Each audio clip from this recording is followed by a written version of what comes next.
Dan di era AI ini kelihatannya disrupsinya tuh sangat-sangat cepat, sangat dalam, sangat masuk ke dalam kehidupan, pekerjaan dan lain-lain gitu. Dan dulu mungkin setahun sekali ya ada update teknologi, terus akhirnya setahun beberapa kali. Nah sekarang sehari beberapa kali gitu ya di dunia AI ini. Kalau kita computing cuma atau belajar cuma teorinya aja, prompting dan lain-lain, tapi kita nggak fokus ke hasil akhirnya, justru itu jadinya takutnya yang di-celebrate malah justru prosesnya aja gitu. Padahal kita mau bikin sesuatu yang istilahnya ya dengan apa yang saya tulis di sini tentang masterpiece mindset, mahakarya baru nih. Tapi kalau kita fokus, kita nilai bukan hanya speed tapi quality dari hasil akhirnya, ya mudah-mudahan kita bisa benar-benar menghasilkan karya-karya yang luar biasa.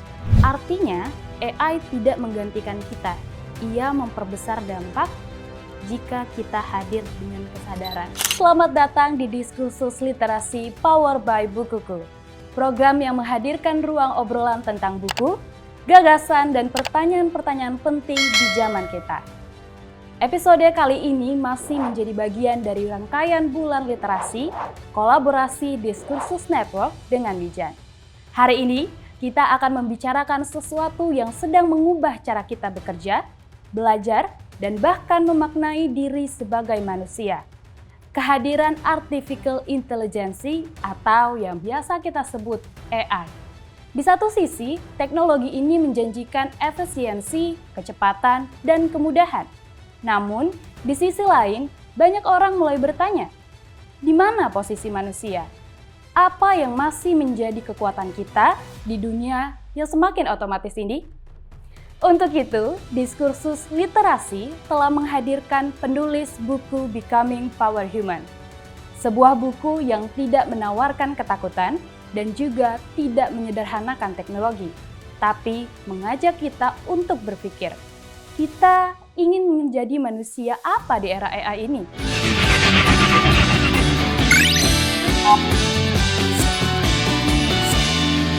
Telah hadir di samping saya, penulis Becoming Power Human, sekaligus praktisi yang aktif dalam diskusi manusia dan teknologi Inspigo. Mas Tio Guritno, terima kasih telah hadir. Apa kabar, Mas? Baik, thank you. Mas, langsung aja. Siap. Ini buku perdana yang Mas tulis dengan judul Becoming Power Human. Kalau misalnya kita kan sebagai orang atau pembeli yang baru melihat nih, ketika melihat covernya pertama kali, yang langsung terbesit di saat membacanya adalah manusia berdaya di era AI. Jadi mungkin pemikirannya, apakah ini buku hanya sekedar membicarakan AI gitu. Lalu dari Mas sendiri, ada nggak sih Mas yang dari diri Mas ini memiliki keresahan tersendiri atau alasan yang spesifik sehingga melahirkan dan menulis buku Becoming Power Human ini ya? Ya, thank you. Jadi mungkin sedikit background, saya di industri teknologi udah lebih dari 20 tahun. Dulu awal karir saya di Silicon Valley 12 tahun, lalu saya pulang ke Indonesia. Jadi saya mengalami banyak disrupsi gitu ya, dari mulai internet sampai smartphone, social media, dan lain-lainnya gitu, teknologi disruption. Dan di era AI ini kelihatannya disrupsinya tuh sangat-sangat cepat, sangat dalam, sangat masuk ke dalam kehidupan, pekerjaan, dan lain-lain gitu. Dan dulu mungkin setahun sekali ya ada update teknologi, terus akhirnya setahun beberapa kali. Nah sekarang sehari beberapa kali gitu ya di dunia AI ini gitu. Jadi cepat sekali perkembangannya, dan saya merasa bahwa si manusia ini semakin canggih teknologinya, kok kita kehilangan power kita, kelebihan-kelebihan manusia gitu. Jadi mungkin kalau kita mundur sedikit lah, kita lihat social media teknologi. Social media itu sebuah teknologi yang menurut saya sangat impactful terhadap kehidupan kita gitu ya. Jadi dulu di buku saya cerita tahun 2009, ini belum ada Instagram ya, masih Facebook dulu ya. Itu teman kantor saya waktu masih di Silicon Valley, itu udah mulai puasa social media. Karena dia dulu seorang server, dia melihat teman-temannya surfing, dia lagi kerja, dia langsung kena mental gitu kan. Nah itu dia untuk meregulasi emosinya tuh susah banget gitu zaman itu. Akhirnya dia udah mulai puasa gitu, puasa sosial media. Nah, sekarang kan mulai masuk tuh ya mental health di obrolan-obrolan kita, pengaruh sosial media itu sangat-sangat besar Betul. sebetulnya. Nah, kita ngelihat AI ini semakin lama semakin canggih gitu. Ini bukan masalah mental lagi karena nanti kita membandingkannya bukan dengan kehidupan orang lain, Mhm. tapi dengan sebuah intelligence yang manusia sendiri yang buat gitu. Nah, kita pekerjaan nanti misalnya banyak di take over oleh teknologi AI. gitu. Nah, kita membandingkan diri kita dengan sebuah teknologi yang sangat Mhm. canggih. Nah, mungkin bukan mental lagi tapi lebih ke eksistensi juga gitu. Mhm. Mempertanyakan manusia jadi ngapain dong gitu. Ini udah canggih semuanya terus Betul. kayak what do I do gitu. Apa yang saya bisa lakukan lebih dari mesin-mesin ini yang canggih. Nah, jadi mumpung ini masih sangat early di dunia AI, kita masih namanya itu artificial narrow intelligence ya, kita masih di early AI phase yang nantinya sampai ke artificial general intelligence, sampai ke super intelligence, itu perjalanannya masih panjang. Nah, kalau kita nggak inget sebagai manusia tentang kelebihan kita, power kita, kita bisa krisis eksistensi nanti Mmm. gitu. Kalau menurut saya ya gitu. Karena dengan sosial media itu terlihat mental health segitu besarnya efeknya gitu terhadap kehidupan kita. Yang ini nanti prediksi saya bisa ke arah sana dan saya baca banyak buku-buku dari futurist-futurist yang saya respect gitu ya banyak yang mengarah ke arah sana. Jadi menurut saya itu sih yang membuat saya wah, biarpun background saya teknologi, tapi saya juga harus mengingatkan diri saya sendiri sebetulnya tentang kelebihan manusia. Dan saya melihat manusia itu sebagai sebuah advance technology gitu ya. Mhm. Kalau mungkin teman-teman juga research gitu, kita kan di dalam tubuh kita itu ada triliunan cells ya. Sangat. Cells yang mereka bukan cuma makhluk hidup, tapi they're actually talking to each other, Mhm. synchronizing. Ya, kalau kita lagi stres ya, nanti semuanya kerasa tuh kan kenceng gitu kan stres. Kalau kita happy, semuanya happy gitu ya. Jadi sebetulnya ada teknologi di dalam kita yang itu sangat-sangat powerful dan kita bisa melahirkan mahakarya-mahakarya gitu. Tapi kalau kita tidak mengenali teknologi kita, tidak appreciate teknologi kita, menurut saya ke depannya ya kita cuma membandingkan kelebihan kita bekerja sama komputer gitu. Betul Padahal kita betul. tidak mengerti bahwa kita tuh sebuah advanced technology. Mmm.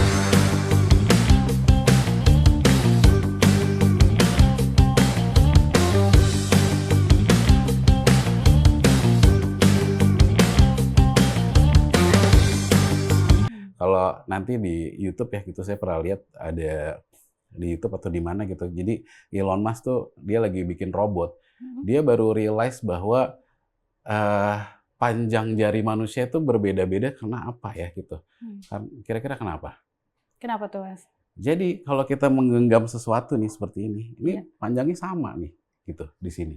Jadi nge-grip-nya itu akan sangat kuat gitu kan tugasnya tangan itu untuk Mhm. nge-grip ya, Iya, untuk membawa menggenggam. barang gitu Mhm. kan. Nah itu berarti secara desain dari Tuhan Yang Maha Esa itu kan kita udah sangat advance gitu. Mmm. All these things yang kita anggap ini biasa aja setiap hari ternyata ada purpose-nya gitu dan uh, robot, artificial intelligence itu kan banyak yang sekarang dibikin namanya humanoid ya gitu. Jadi Menduplikat mirror, kita. menduplikat manusia gitu. Betul. Tapi manusia sendiri nggak appreciate sebetulnya Mmm. teknologi kita gitu. Jadi di dalam bukunya saya bahas itu juga intinya kayak saya pengen sebetulnya manusia itu bisa berkarya sehebat mungkin. Kita punya banyak banyak contoh di luar sana gitu ya. Kita punya Borobudur, kita punya berbagai macam karya-karya yang luar biasa karena kehebatan manusia. Harusnya manusia plus teknologi lebih hebat daripada Lebih itu hebat lagi. Jadi lagi. jangan kita krisis Jangan eksistensi gitu, minder kira-kira dengan gitu. AI ya? Betul. Oke. Mas, berarti secara keseluruhan atau secara garis pendeknya lah ya, buku ini membicarakan tentang kesadaran kita memiliki posisi yang berbeda dengan AI gitu. Kita Ya, nggak akan tergantikan gitu. ya. Kita tahu dulu dengan diri kita sendiri sih, Mhm. lebih mengenal diri kita, tadi teknologi kita, ini sangat yang banyak kita nggak tahu. Jadi sebenarnya saya nggak ada banyak juga pembahasan itu di dalam buku, tapi sifatnya lebih ke reflektif gitu ya. Mhm. Tapi yang apa namanya yang saya pelajari juga bahwa ya kita tuh selalu melihat keluar gitu kan, kita Iya. jarang melihat ke dalam. Nah, inilah saatnya AI sebagai mirror ya, Mhm. bahwa itu aja canggih banget gimana di dalam kita gitu. Sebetulnya kita jauh lebih canggih. Nah, tapi kadang-kadang kita karena nggak pernah ngulik yang di dalam, sehingga kita cuma membandingkan luar sama luar lah kira-kira gitu. Nah itu yang bikin orang jadi nervous sekali Mhm. melihat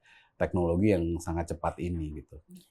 Jadi Mas kayak, buku ini tuh menjadi obat dini untuk kita, apalagi misalnya saya nih sebagai anak muda, pasti tidak bisa, apa ya, dalam kehidupan sehari-hari selalu beriringan dengan AI. Baik saya bekerja, saya belajar, bahkan, untuk keseharian saya pun rasanya saya butuh validasi nih dari AI gitu.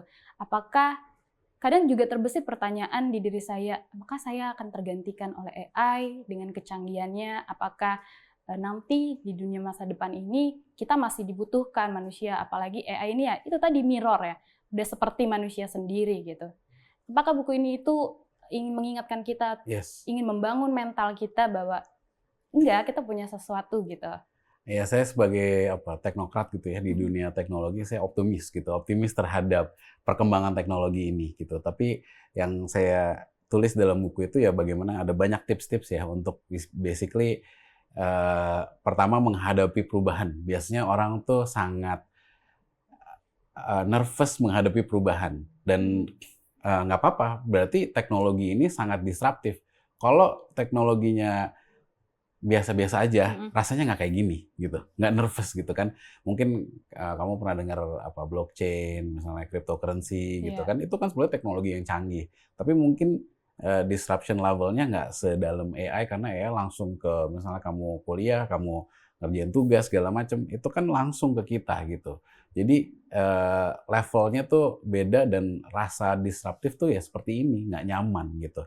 Nah, saya menjelaskan ya bagaimana kita mengarungi proses itu dan juga memberikan tips-tips gimana sih kita kalau mau menggunakan teknologi dalam berkarya gitu. Mhm. Karena kalau menurut saya teknologi is a tool lah gitu ya. Jadi ujung-ujungnya manusia itu kekuatannya adalah berkarya. Nah, kita berkarya untuk masa depan peradaban kita lah gitu ya. Mungkin saya juga nggak mau terlalu serius banget, tapi ini kan kita evolving ya. Mungkin dari Iya. saya masih kecil sampai sekarang ini peradaban berubah terus. Nah, future civilization akan ditentukan oleh apa yang kita kerjakan sekarang.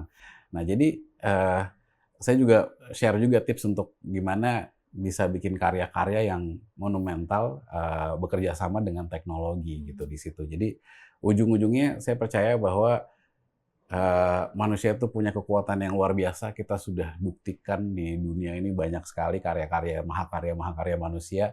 Harusnya with AI itu jauh lebih punya potensi yang sangat besar untuk melahirkan mahakarya yang either Lebih sama atau lagi, lebih bagus lebih daripada bagus itu lagi. gitu. Tadi kan, ngomongin soal manusia punya power sebenarnya dengan bantuan AI ini gitu. Terus di cover-nya ini kan Mas Tio memilih judul Becoming Power Human. Heeh. Apa bedanya dengan narasi superhero human atau manusia unggul? Ya. Kenapa memilih judul Power Human, Mas? Iya, sebenarnya di judulnya sendiri ya, judulnya tuh Becoming Power Human. Mhm. Power Human itu maksudnya kita human yang di-empower oleh teknologi. Tapi sebetulnya yang paling penting di dalam judul Becoming Power Human adalah becoming. Nah, Becoming-nya. karena menurut saya proses menjadi power human itu bukan proses yang satu titik terus sampai gitu, enggak. Mhm. Tapi becoming itu mengilustrasikan sebuah iterasi, sebuah proses yang terus-menerus. Mhm. Ya, mungkin kita nggak akan pernah mencapai titik yang benar-benar power human Wow, banget. Tapi justru proses becoming-nya itu yang penting. Karena tadi kita misalnya takut sama teknologi, terus kita akhirnya bisa beradaptasi, kita melahirkan karya, itu kan sebuah proses. Nah, becoming itu justru yang menurut saya menjadi highlight di dalam judul ini, yang mengingatkan ya saya sendiri dan of course ya saya banyak pemantik-pemantik untuk para pembaca, mhm. supaya bisa banyak berefleksi juga gitu. Kalau saya sih ada di titik mana ya gitu kira-kira, saya mau ke mana ya gitu, karena ya becoming itu it's a process terus-menerus, nggak ada ujungnya gitu kira-kira, it's a Mmm. iterative, eee, experience gitu. berarti becoming untuk menerima diri di tengah era disrupsi ini gitu ya. Buku ini lebih ke situ gitu. Iya, dan menghasilkan karya-karya itu ya. Dan gitu. menghasilkan menjadi manusia Mahakarya, berpower gitu. Iya, dengan bantuan atau empowerment dari teknologi kita bisa menghasilkan karya-karya yang akan membantu manusia lainnya gitu kira-kira. Oke, berarti sebenarnya kita tidak perlu takut dengan teknologi AI ini. Justru kita harus menerimanya beriringan dengan kita. Seperti itu ya, Mas? Ya, jadi sebenarnya di buku beberapa hal saya bahas kayak misalnya kita mengerti diri kita sendiri, kekuatan kita apa, masing-masing orang punya kekuatan masing-masing. Kalau kita udah mengerti itu, kita empower gitu dengan teknologi, itu akan nge-boost-nya akan luar biasa dan hasil mahakarya juga akan luar biasa gitu. Ngomongin soal teknologi, Mas, yang kita tahu juga Wapres kita saat ini tuh lagi menggembor-gemborkan banget nih soal AI, dia datang ke seminar dan lain-lain ngomongin soal AI.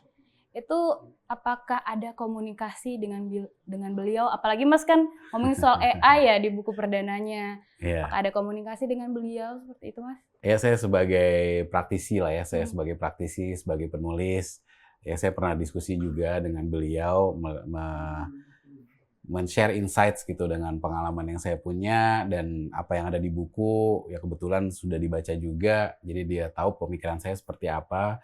Karena again teknologi itu angle-nya adalah mengempower kan. Kalau misalnya kita ngomongin mau kita masukkan ke dunia edukasi gitu dari TK sampai kuliah gitu misalnya, kalau saya approach-nya mungkin akan mulai dari atas ke bawah, which means dari kuliah, SMA, SMP, SD gitu ya. Mungkin TK belum perlu lah gitu. Even SD aja portion-nya lebih harus diatur gitu kan.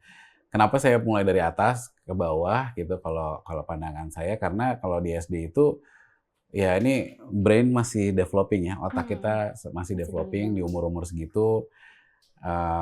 Terus juga kita juga nggak pengen mereka terlalu tergantung, karena imagine kalau AI-nya mati lah gitu, AI-nya mati ya mereka harus capable of doing all these things yang manusia tuh memang harusnya capable. Jadi jangan sampai AI-nya mati dia less capable dibanding dengan generasi sebelumnya. Nah itu kan sebetulnya sangat sensitif ya kalau di umur-umur SD, karena saya pernah bikin dulu waktu masih di Silicon Valley bikin solusi untuk anak-anak SD itu nggak semudah itulah gitu ya, menginjek teknologi di dalam keseharian mereka. Biarpun mereka mungkin nonton YouTube setiap hari, main game setiap hari gitu, tapi kalau di edukasi kita ada porsinya, dan AI itu sebetulnya intelligence yang mungkin porsinya harus pas aja gitu, jadi jangan sampai mereka ngakib. Tapi kalau kita mulai dari atas gitu, itu kan udah lebih mature, udah kita istilahnya risk-nya lebih kecil lah gitu untuk bereksperimen. Nanti kalau udah dapat formatnya kita bisa turun ke bawah, kira-kira gitu. Ya saya diskusi banyak ya pemikiran-pemikiran saya kayak misalnya yaitu fokus ke output gitu ya, bukan masalah kita belajar prompting. Biarpun di dalam buku ini saya ada ngasih tahu sedikit. Inilah framework prompting yang saya pakai juga. Tapi prompting itu kan proses gitu ya. Nanti semakin canggih teknologi akan semakin mudah prompting gitu. Mungkin kita ngomong sedikit gitu udah bisa, atau mungkin nanti dengan telepati gitu ya, kita mikir sedikit udah bisa gitu ya. Jadi semakin lama semakin mudah untuk prompting. Tapi yang penting itu adalah menurut saya imagining atau envisioning hasil akhir dari karya yang kita mau keluarkan gitu atau mau buat gitu. Nah, itu adalah core, karena kalau kita competing cuma atau belajar cuma teorinya aja, prompting dan lain-lain, tapi kita nggak fokus ke hasil akhirnya, justru itu jadinya takutnya yang di-celebrate malah justru prosesnya aja gitu. Padahal kita mau bikin sesuatu yang istilahnya ya dengan apa yang saya tulis di sini tentang masterpiece mindset, mahakarya baru nih gitu. Jadi gimana orang-orang Indonesia ini, kita kan punya history yang pernah bikin mahakarya seperti Borobudur dan lain-lain itu ya. Kita bisa bikin Borobudur baru dan kita celebrate itu ya hasil mahakaryanya itu. Jadi karena at the end of the day it's not about the AI itself, karena AI-nya itu tool untuk membuat sebuah karya. mahakarya itu, dan mahakarya itu kan ya butuh intention, butuh care juga. Kita deep juga dalam pemikiran-pemikiran kita gitu. Nah, itu yang kita fokuskan. Karena sekarang ada tren atau ada fenomena gitu, namanya work slop gitu ya. Work slop itu orang kerja menggunakan AI, tapi ya sloppy gitu. Sloppy meaning tuh kita prompting selesai, terus udah nih jadi gitu ya. Di tempat kerja itu banyak terjadi, bikin misalnya proposal atau bikin surat pidato gitu, bikin aja kan gampang ya gitu. Tapi nanti dikasih ke bosnya bilang, wah kok kamu nggak mikirin audiensnya siapa, kamu nggak mikirin posisi saya sebagai direktur ini tuh bagaimana delivernya, kamu nggak mikirin stakeholder yang datang nanti siapa aja gitu kan. Jadi itu kan harus dengan apa? Lagi-lagi dengan pemikiran manusia, dengan craftsmanship kita ya, kita punya ability to craft something yang benar-benar bisa jadi tadi sebuah karya. Nah, sekarang banyak tuh yang cuma prompting selesai. Nah, kita kan nggak pingin itu. Ya, kalau kita fokus cuma di technical promptingnya, ya mungkin jadinya seperti itu. Tapi kalau kita fokus, kita nilai bukan hanya speed, tapi quality dari hasil akhirnya, ya mudah-mudahan kita bisa benar-benar menghasilkan karya-karya yang luar biasa. Dan saya yakin Indonesia, saya dulu lama di luar ya, saya yakin Indonesia itu sangat-sangat capable dan Indonesia itu salah satu negara paling kreatif di dunia menurut saya. Saya bukannya bias, tapi saya udah melihat dengan mata kepala sendiri bahwa ini kreatif banget Indonesia. Dengan segala limitasi yang kita punya, sangat kreatif. Jadi creativity ditambah AI fluency, ditambah craftsmanship gitu ya, kita harusnya bisa menghasilkan karya-karya yang luar biasa. Dan saya yakin karena saya kemarin tuh sempat ini ya promosi buku ke Jayapura gitu, ke Papua. Saya ke salah satu universitas di sana. Mereka excited tuh, mereka juga udah pakai AI gitu ya. Dan saya yakin ya kalau kita bisa angkat ini, celebrate ini gitu ya dari pemerintahan, dari misalnya dari Mas Wapres gitu ya, kita bisa kok jadi negara yang bisa mengoptimize teknologi gitu. Bisa welcome dengan karena AI itu sebetulnya kan everyone in the world atau every country in the world itu mirip-mirip lah levelnya ya. Mungkin ada yang lebih maju ya, China of course ya lebih maju, tapi nggak jauh gitu bedanya. Jadi kalau kita bisa mengoptimize teknologi ini, kita bisa sebetulnya leapfrog ini ya, lompat gitu, jadi batu lompatan, batu loncatan, sehingga kita bisa jadi negara yang lebih maju. Tapi ya intinya tadi ya kalau di pendidikan saya akan mulai masuknya dari atas sampai baru turun ke bawah kira-kira gitu. Jadi dimulai dari atas dulu, baru bisa mengedukasi sampai ke bawah-bawah. Ya istilahnya eksperimennya dari yang less risky sampai yang risky lah gitu ya. Tapi kan jadinya resikonya lebih ketakar. Tapi masalah speed kapannya itu kan ya bisa diatur. Belum tentu yang SD dapetnya 10 tahun lagi itu kan lama banget ya. Kita mungkin bisa lebih percepat dengan eksperimen-eksperimen yang iteratif gitu. Dan ya pada akhirnya kita, kalau pendapat saya, kita nggak pingin mengeksperimenkan generasi yang ini akan menjadi masa depan kita gitu ya. Misalnya SD kita terlalu inject too much of AI, terus AI-nya mati, dia nggak bisa ngapa-ngapain, dan mereka kan yang akan menjadi generasi emas gitu kan. Betul. Nah kan kita kan harus berpikir tentang dampaknya juga gitu. Kita maunya elevated, tapi kenyataannya mungkin vice versa karena ya approach-nya gitu. Kira-kira gitu sih. Tapi itu pandangan saya pribadi ya. Tapi kan Mas, di tengah masyarakat kita sekarang itu AI ini tuh masih menjadi perdebatan ya Mas, antara baik dan buruk. Sebenarnya itu bermanfaat atau tidak, dapat menggantikan atau tidak.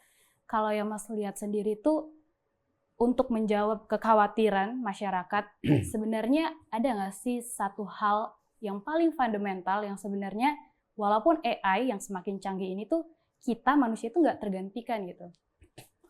Teknologi itu sebenarnya netral ya. It's neutral, every technology, even social media, it's neutral. Tergantung kita mau follow siapa gitu kan, ngikutin siapa.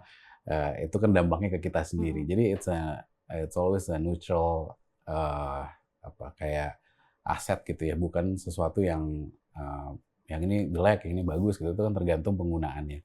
Begitu juga dengan AI gitu. AI itu sebenarnya neutral, gimana kita menggunakannya. Ada yang bisa untuk ngebohongin orang gitu. Betul. Kan ya, banyak sekarang penipuan pakai AI di deepfake, terus menipu orang segala macam. Ada juga yang jadi tempat curhat AI itu. Iya, ada juga yang benar-benar bisa membantu produktivitas dan lain-lain. Ada yang tadi misalnya curhat. Nah itu seberapa banyak itu kan sebetulnya kita manusia dengan sadar. Jadi sebenarnya butuh kesadaran levelnya yang lebih tinggi juga ya. Sebenarnya ini juga berlaku untuk sosial media gitu. Kalau kita nggak sadar apa yang kita lakukan gitu ya, mengkonsumsi sosial media, kita ada orang-orang pergi ke sini kita FOMO gitu, padahal itu bukan sesuatu yang kita mau lakukan, tapi itu menjadi social pressure. Ya pada akhirnya itu kan kita juga nggak menjadi diri kita seutuhnya gitu kan. Begitu juga dengan AI lah, kita menggunakannya apakah untuk mengempower kita atau ya untuk menjerumuskan kita gitu. Jadi kalau pandangan saya sebetulnya ya netral, tapi AI ini seperti jalanan licin gitu ya. Saya mengibaratkannya itu sebagai runway yang licin. Runway itu yang di airport gitu ya.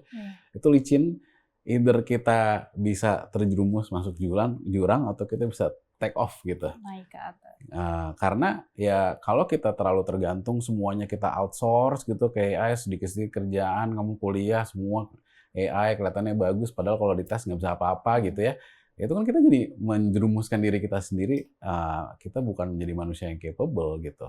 Kita nggak jujur ke diri kita sendiri. Tapi kalau kita benar-benar meng-empower diri kita untuk bisa bikin mahakarya-mahakarya, ya kita bisa take off lah gitu istilahnya. Jadi kesadaran itu menurut saya penting ya. Kesadaran itu penting dalam menggunakan teknologi. Makanya kenapa saya juga tadi pilihnya dari atas ke bawah itu dari level yang lebih mature gitu dari ini, karena kan kesadarannya juga lebih tinggi harusnya dibanding mungkin anak yang lebih muda gitu ya secara umur gitu. Jadi itu penting. Saya juga ngomongin di buku tentang consciousness, tentang kesadaran. Nah, karena itu that's the power yang kita punya sebagai manusia gitu ya, kesadaran itu. Kesadaran. Tapi ngomongin soal kesadaran, saya jadi keinget nih Mas. Tadi saya udah baca bukunya sebagian. Ini terbagi jadi 7 bagian buku gitu. Di bab 5-nya itu tentang masterpiece mindset gitu. Terus saya mungkin ini akan spoiler dikit ya ke pemirsa yang sedang menonton. Ada kata-kata yang Mas tulis, saya bacakan sedikit. Artinya AI tidak menggantikan kita. Ia memperbesar dampak jika kita hadir dengan kesadaran. Tadi Mas juga ngomongin kesadaran. Di buku juga Mas ngomongin kesadaran. Kesadaran akan apa, Mas? Karena lagi-lagi kekhawatiran kita di masyarakat ini, AI ini tuh dapat menggantikan kita. Lalu bagaimana cara kita memposisikan diri kita sebagai manusia untuk tidak ke-mindset dengan kata-kata AI akan menggantikan kita gitu. Iya, itu bisa dibaca di buku sebetulnya sebanyak ya. Cuma mungkin sedikit spoiler dikit. Jadi kesadaran itu kan kita tuh sebagai manusia yang dibilangnya sekarang di era modern gitu ya. Kita sering melakukan sesuatu tuh autopilot, bener nggak sih? Iya, betul. Ya, pagi kerja, ini bikin ini, minum kopi. Kita nggak sadar apa yang kita lakukan. Ngikutin rules aja gitu. gitu. Kita ngikutin rules, pressure dari social pressure, misalnya teman-teman, kita kesini yuk, gini-gini, ngapain gitu. Kita ikut-ikut aja. Jadi kita kayak rasanya nggak sadar penuh apa yang kita lakukan gitu. Kita lebih ke autopilot tadi itu. Nah, kesadaran itu adalah menurut saya kayak kita mengerti diri kita dulu pertama, sadar akan potensi kita, kita sukanya apa, kita nggak sukanya apa, terus kalau kita berkarya tuh rasanya seperti apa yang kita senengin gitu ya, misalnya kita berkarya di hal ini, rasanya seneng banget gitu ya, itu kita sadar bahwa kita tuh suka di hal ini, kita bisa baik di hal ini, kita jago di hal ini, itu nggak apa-apa gitu. Nah itu kesadaran menurut saya. Nah kalau kita sadar akan itu semua, akan potensi diri kita, dan ini bukan sifatnya istilahnya harus ditemukan di umur segini gitu, nggak juga gitu. It's a process, and itu akan berubah terus seiring waktu. Saya umur segini juga saya masih proses terus karena ya secara lingkungan berubah ya, mungkin saya akan punya preferensi yang berubah gitu. Tapi untuk merasakan itu saya harus punya kesadaran juga untuk tadi ya terus checking gitu kan. Nah itu menurut saya penting sehingga dalam kita menggunakan teknologi kita benar-benar tahu bahwa oke, kita nih gini, saya jago banget bikin ini gitu, saya jago banget bikin ini. Nah, kalau diinjek dengan teknologi itu akan nge-boost gitu. Semakin berpower lagi. Iya, jadi penting gitu ya. Jadi anak saya yang pertama SMA ya, jadi penting buat dia menurut saya kalau saya tanya gimana tadi hangoutnya gitu, ya oke lah biasa-biasa aja gitu. Saya bilang kalau biasa-biasanya itu nggak jelas apaan gitu ya. Hmm. Kamu yang suka apa di Hangout itu yang nggak suka apa gitu. Jadi saya melatih dia tuh untuk punya kesadaran, nggak apa-apa kok nggak suka sama sesuatu, asal kamu sadar kamu nggak suka sama itu. Kalau kamu suka sama sesuatu juga nggak apa-apa, dan kenapa kamu suka sama itu. Biasanya saya malah lebih ada levelnya gitu. Misalnya kamu seneng banget, oh tadi kita ngobrolin ini ayah, ngobrolin tentang apa misalnya game, suatu game gitu kan. Coba kamu takar kesenangannya itu seberapa gitu, seberapa levelnya tuh segini, segini Iya. gitu. Semakin kita sadar akan diri kita, gimana perasaan kita, ya, apa namanya, hal-hal yang kita nggak suka, apa yang kita suka, itu semakin kita jadi mengerti gimana cara nge-boost diri kita dengan teknologi. Jadi latihannya, eh, ya saya dengan diri saya sendiri of course ya, tapi saya juga implement di rumah saya, di anak-anak saya. Dan harapannya semua orang kalau di Indonesia ini kalau bisa tahu dengan kapabilitas mereka dan sadar dengan potensi mereka, ya ini teknologi udah menunggu nih untuk nge-boost gitu kira-kira. Tapi kalau kita nggak tahu, kita cuma pakai-pakai aja, ya udah gitu-gitu aja paling kalau menurut saya ya. Iya. Jadi nggak bisa optimal gitu. Berarti langkah pertama sebenarnya itu ya know yourself. Self awareness ya. Iya. Ya. Untuk tahu diri kita sendiri dulu. Itu ada di buku juga ya. Oke, luar biasa. Jadi ada jawabannya semua di buku ini gitu Yes. sebenarnya, Mas. Jadi teman-teman juga bisa langsung baca untuk ya nggak perlu takut sama perkembangan zaman ini. Enggak. Bahkan AI ini bisa menjadi tools yang membantu kita untuk menciptakan mahakarya yang lebih Yes. besar lagi. Justru di titik ini yang kalau saya bilang sih belum canggih-canggih banget ya. Mm-mm. Biarpun kita pakai ChatGPT, Gemini segala macam rasanya udah canggih banget. Iya ya. Itu belum canggih-canggih banget. Nah, Walaupun kalau bisa membentuk kita jadi foto sama idol kita gitu. ya oke lah itu. Tapi nanti lihat kita misalnya 10 tahun dari sekarang. Tapi kalau kita udah kehilangan kita tentang pemahaman kita atau kesadaran kita tentang kita sendiri, itu semakin jauh ya. Semakin kita kayak ya dengan mudah lah di-replace oleh teknologi gitu. Karena kita sendiri nggak punya pegangan. Nah, tapi kalau tahu kita bahwa kita itu sangat powerful, kita bisa capable of doing all these masterpiece things gitu ya. Saya rasa justru kita mindsetnya jadi kebalik. Jadi kita nggak takut, malah justru kita bisa melahirkan mahakarya-mahakarya. Contohnya misalnya ya kayak anak saya kan emang ini mungkin dari tadi ceritanya anak ya, tapi karena lebih apa Relate ya, ya, lebih lebih relate, dekat lebih gitu. private juga Iya. gitu ya. Dia kan suka bikin game gitu, dia suka nulis game gitu kan. Nah sekarang kalau kita mau bikin game, misalnya ada multiple universes gitu ya, multiple alam semesta atau multiple planets gitu. Kita bisa bikin algoritma terhadap satu planet itu begini gitu ya, dengan bumi ini kan sudah ada algoritmnya sendiri. Nah itu sekarang bisa kita lakukan ya dengan teknologi. Ya yang ngerjain ya mungkin dia aja satu orang gitu misalnya. Tapi capable of doing things itu tuh sangat bisa di-boost oleh teknologi asal dia tahu kekuatannya dia apa. Gitu. Another thing sebenarnya saya juga cerita tentang imagination gitu ya. Imagination itu juga kekuatan dari manusia juga ya. Karena bermimpi itu adalah sebuah skill gitu. Saya sering sharing juga di beberapa gathering gitu.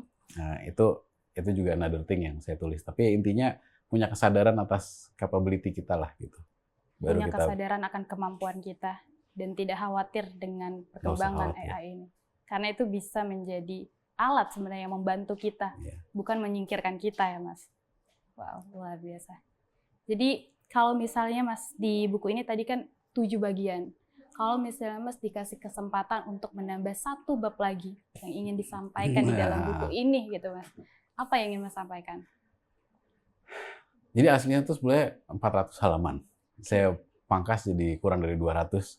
Karena ini buku pertama, saya pengen make sure ini light gitu ya. Mungkin nanti di buku selanjutnya saya sebenarnya pengen bahas teknologi manusia sih lebih banyak ya. Karena apresiasi kita terhadap teknologi kita sendiri itu kayaknya nggak sebanyak itu dan nggak sesering itu. Kita harus benar-benar mengingatkan diri kita bahwa kita tuh canggih loh gitu.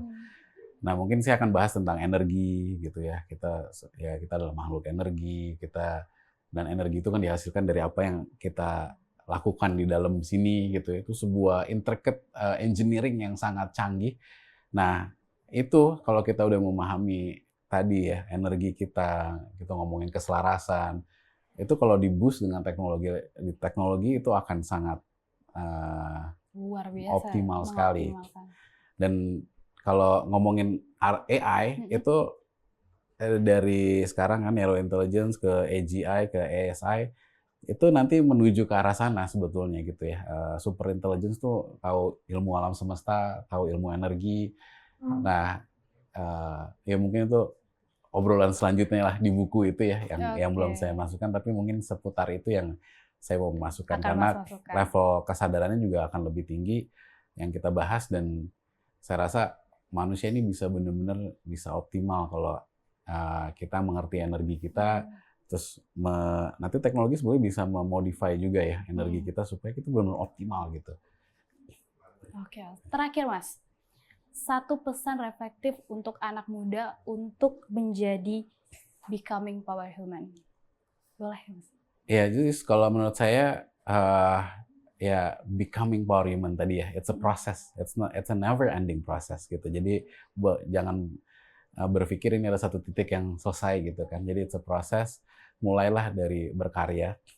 Teman-teman yang kuliah bisa mulai banyak bikin portfolio karya-karya menggunakan AI nggak apa-apa gitu. Tapi kita stretch terus gitu karya-karya kita. Kalau udah mulai kerja, saya bahas juga di buku tentang definisi karyawan gitu ya. Karyawan itu ya esensinya berkarya gitu ya, bukan hanya mengerjakan tugas gitu, tapi berkarya. Berkarya itu ya dengan sepenuh hati, dengan intention, dengan expertise kita. Itu jadi mulailah dengan karya-karya itu. Jadi iteratif prosesnya itu fokus di karya, kita bisa injek teknologi.